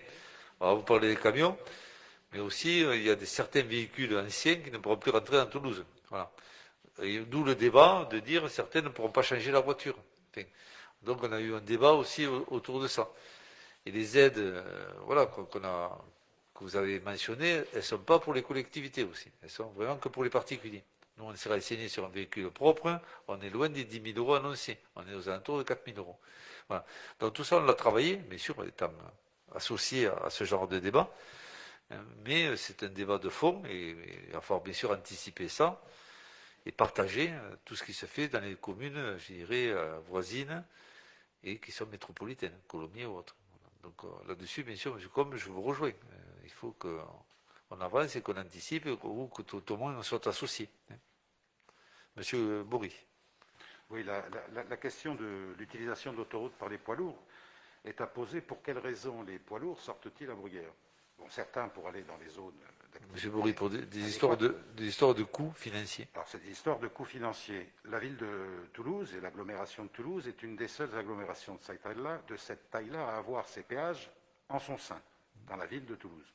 À un moment donné, l'urbanisation forte de notre agglomération pourrait permettre de penser qu'on pourrait repousser les péages beaucoup plus loin, à l'image de Bordeaux, à l'image de Lyon, à l'image d'autres grandes villes, comme Toulouse, où les péages sont à 30 km du centre de la ville. Et donc, là aussi, il y a peut-être à rechercher,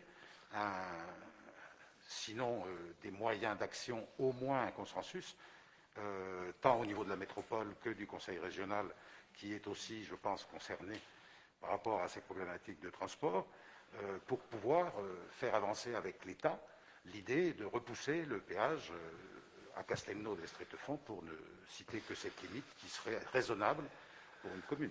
Donc ça peut être une autre voie. Et là, automatiquement, aucun transporteur routier pourrait dire « je sors parce que ça me coûte ». Et l'obligation de sortir serait là où ça doit avoir lieu. Quant aux autoroutes du sud de la France, ils bénéficient quand même d'une rentrée financière colossale, hein, c'est un véritable hold-up. Quand on regarde les péages, le coût que ça représente à un moment donné, il faut leur demander de se débrouiller pour gérer l'afflux de camions qui sortiraient à tel ou tel péage. Voilà. Ils ont la concession, il faut qu'ils assument le bon fonctionnement.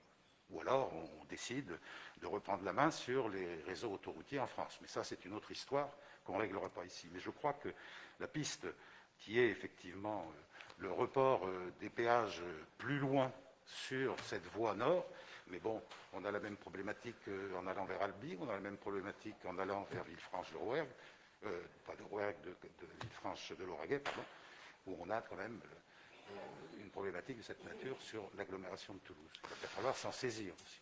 Après, M. Bory, c'est le rêve, hein, ce que vous dites. Voilà. Rêve. C'est une démarche qui a été engagée. Non, mais j'entends la démarche, mais c'est une démarche qui fait rêver. C'est sûr que... Alors, pourquoi il y a 20 ans, ça n'a jamais été fait en 10 ans? Parce que les péages payaient une taxe colossale. Hein. Nous, à l'époque, c'était, je crois, la deuxième taxe de la ville, ou la première, cette autoroute, quand il y avait encore l'ATP. Ouais, donc, je veux dire qu'il y avait vraiment un aspect financier. Donc, Toulouse, on n'est pas dire, aller à Bruguière, donner 2 millions d'euros ou 1 million. Nous, on prenait 130 000 euros, je crois, à l'époque, ou 150. Bon, ça, c'est fini, il n'y a plus de TP. Ceci étant, voilà, d'abord, Vinci, les autoroutes ou autres, c'est privé. Donc, ils font à peu près ce qu'ils veulent. Hein. Déplacer un péage, que je sache, c'est extrêmement rare, voire pratiquement impossible. Hein. Demandez à M. Perret son action depuis des années sur une portion d'1,5 km, sachant qu'ils ont utilisé une voie déjà actuelle, ils n'y arrivent pas. Imaginez-nous avec une route de Paris à côté, ou voilà, nationale, ou le réseau routier frontonné, la route, on a des accès secondaires. Donc je pense que là-dessus, ça me paraît vraiment impossible. Mais après, rien n'est impossible, hein, quand on est élu. Mais ceci dit, voilà, ça va être très compliqué. Après, c'est vrai que c'est vraiment, je dirais, la solution idéale. Mais pour ma part, je ne pense pas que ça puisse être réalisable. Je pense qu'on n'est pas les premiers à se poser la question, on ne sera pas les derniers. Mais je ne vois pas comment on va pouvoir déplacer le péage de Toulouse pour le mettre à Castelnau. D'abord, il faut l'emprise foncière. Et ensuite, il faut que les autoroutes, qui sont quand même propriétaires, puissent accepter une telle décision. Il va de soi que ça ne va pas pouvoir se régler à Bruguière uniquement, y compris sur les communes qui bordent l'autoroute jusqu'à Castelnau. C'est une problématique entière de l'aménagement du territoire sur la région toulousaine. Après, M. Bory, ils ne sont pas prêts de le faire.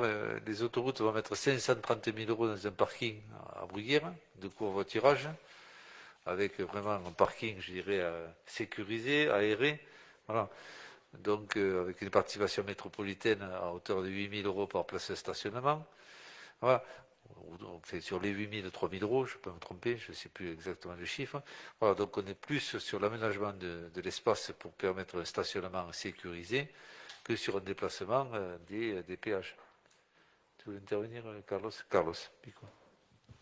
Non, après vous avez raison, un péage en moins à Bruguière, ça serait l'idéal, mais j'imagine déjà aujourd'hui, lorsqu'on sort au péage, les bouchons qu'il y a pour aller à Bruguière. Imaginez qu'il n'y ait plus de péage. Il faudrait tout changer, les infrastructures routières. Il faudrait tout aménager. Aujourd'hui, vous vous rendez compte, s'il n'y a pas de péage à Bruguière, on a un bouchon jusqu'à l'autoroute. Moi, ça serait top. Mais là, je ne vois pas comment, avec les infrastructures routières qu'on a aujourd'hui, on pourrait demander à enlever un péage. Moi, voilà. Il ne faut pas échapper que bon nombre de personnes sont à Bruguière et continuent sur des parties plus au nord, qu'ils pourraient rejoindre en sortant à Castelnau, voire quand il y aura un péage à Fronton. Et bien, il y a ceux de Gratentour, il y a ceux de Saint-Sauveur, il y a tous ces gens-là qui prennent les routes parallèles, qui vont prendre l'autoroute parce que c'est pas payant. Donc, déjà qu'à la sortie de Bruguière, c'est bouché. Imaginez que on va multiplier encore un nombre incalculable de voitures pour Saint-Sauveur, Gratentour et traverser Bruguière. Donc aujourd'hui, les infrastructures, pour moi, c'est pas possible. Mais, de toute façon, après, l'idée, elle est bonne, mais elle a déjà été évoquée. Je pense qu'on est tous conscients que ça serait qu'il y a quelque chose à trouver pour améliorer, je dirais, la circulation dans le secteur nord. Après, déjà, il y a un recalibrage à l'ancienne route de Paris, où il va y avoir 17 ronds-points entre Toulouse et Saint-Jory. donc avec des améliorations, des ponts vers Saint-Alban. Donc tout ça déjà va améliorer la circulation sur l'ancienne route de Paris, qui va permettre peut-être de la prendre plus facilement. Et voilà. Donc je pense que le secteur nord, maintenant, on va avoir des améliorations. Bien sûr, ça va prendre un certain temps. On a mis trop de temps, mais bon. La proposition que nous faisions dans cette question, c'était de pouvoir réaliser un nouveau comptage, parce que je ne sais pas quand le dernier a été réalisé. Je pense qu'il n'est pas vieux. On va le demander. J'attends que... Je n'ai pas vu Philippe Costos aujourd'hui, mais... Pour avoir un élément de comparaison. Oui. Après, quelle est l'évolution? Après, je sais qu'on avait pas mal de camions, mais on en perdait au Bruguier, un certain nombre, qui traversaient la ville. Bon, il y en avait surtout trop, bien sûr, j'entends. Mais il y en avait beaucoup qui se perdaient sur le Bruguier. Et donc on avait fait un premier comptage, mais je pense qu'on peut en demander un autre, vous donner les derniers chiffres du comptage, en vous disant aussi l'année pour laquelle il a été fait. Dernière question, conséquences de l'annulation du PLUH. Bon, il est très inquiétant de voir annuler ces 3 projets structurants pour l'avenir. Bien sûr, c'est le PLUH, le PDU et le BUN. Depuis 2014, l'incapacité des élus responsables en métropole, là vous êtes quand même assez sévère, à conduire de ces projets majeurs et flagrantes. Malgré l'appel au cabinet de conseil et d'expertise dont le coût pour la collectivité et les contribuables n'est pas négligeable, il n'a pas été possible d'anticiper les éventuels recours ou de rechercher la solution pour y apporter rapidement des solutions. C'est plus inquiétant, voire inadmissible. Concernant l'urbanisation de notre commune, quels effets aura cette annulation du PLUH sur les projets de construction ? Qu'il s'agisse des programmes relatifs à l'habitat ou des réalisations d'intérêt collectif tels que le second groupe scolaire. Alors, une réponse. Loin des petites polémiques que vous souhaitez lancer, cette annulation dont nous attendons encore la décision du juge administratif pour en connaître les contours exacts, donc on partirait sur le 31 décembre, d'après ce que je sais, et donc on aurait un sursis jusqu'au 31 décembre 2021, ne devrait pas susciter de problème majeur pour la construction du groupe scolaire, puisqu'une disposition particulière avait été incluse dans le précédent PLU communal. Nous avons donc su faire preuve d'anticipation, c'est ce que je crois savoir. Concernant les permis déposés et purgés de tout recours, avant la date effective d'annulation, le PLUH s'appliquera de plein droit. Donc jusqu'au 31 décembre, nous aurons la faculté de continuer l'urbanisation ou les décisions telles qu'on les avait prises. Concernant les permis en cours d'instruction, nous attendons la décision précise du juge. Les permis déposés après l'annulation effective seront instruits en fonction du PLU communal précédent. Alors je crois savoir que ça ne change pas en gros la face du monde. Entre le PLU et le PLUH en matière d'urbanisme, c'est très minime. Donc on est peut-être à 10% pénalisé sur peut-être le nombre de logements réduit de 80 à 70 ou 70 à 50, peu importe, mais ça touche vraiment très peu de dossiers, puisqu'il n'y a pas 50 000 dossiers en matière d'urbanisme. Concernant les écoles, c'est le plus important. Nous devrions avoir le permis déposé et avec tous les recours purgés avant la fin de l'année, ce qui nous permettra bien sûr de tenir les délais de 2023, rentrée septembre ou décembre de 2023 pour la livraison du groupe scolaire. Voilà, donc nous, la priorité, c'est de se concentrer surtout sur le groupe scolaire, ce qui nous a pris beaucoup d'énergie. On est en relation avec aussi l'avocat qui défend le PLUH de la ville de la métropole, parce que c'est notre avocat en matière d'urbanisme aussi. Donc voilà, on a le même avocat, Maître Dugnac, qui est dans le cabinet Bouissou. Voilà, donc on est... je ne dis pas qu'on est serein, mais on est quand même un petit peu soulagé du report de délai au 31 décembre. Ce qu'on avait peur, c'est que ça soit immédiat, et là, ça aurait été un peu plus compliqué. Voilà. Et on a cette clause dans l'ancien PLU qui nous permet de prévoir peut-être la construction même sur un terrain agricole. Un compte ajouté fermé. C'est pas pareil. Exact. Voilà. Donc on suit les événements. Monsieur Maurice, je ne sais pas si vous voulez rajouter quelque chose. Mais... Donc l'impact par rapport au projet important du groupe scolaire devrait ne pas avoir lieu, si je comprends bien ce que vous dites. Comment on devrait pouvoir... Alors, déjà, on va choisir les cabinets d'archi d'ici quelques semaines. On a donné un report de délai, je crois, jusqu'à la fin de juin, 22-29, pour laisser le temps de bien préparer le dossier. Donc, on a laissé 15 jours de plus. Dès qu'on aura, début juillet, choisi le cabinet, bien sûr, il va se mettre au travail pour affiner bien sûr, les services et les élus et le dossier pour être vraiment en phase pour déposer le permis. Hein. Et ensuite, ce permis devrait être déposé à la rentrée avec des délais qui sont ceux d'un permis de cette taille. Et nous espérons avoir le permis avant la fin de l'année pour un démarrage de travaux début 2022, ce qui était prévu initialement. Voilà. Si on avait une phase de retard, bien sûr, on communiquerait aux élus des éléments pour lesquels nous ne sommes pas en phase ou nous serions en retard. Sur la livraison, notre, je dirais, projet phare du mandat est indispensable, hein, vu, je dirais, les constructions qui arrivent. Voilà, je pense qu'on a répondu très largement à vos questions. Hein. On a fait le tour. Écoutez, je vous souhaite à tous et à tous une bonne soirée. Le conseil municipal est terminé. Merci.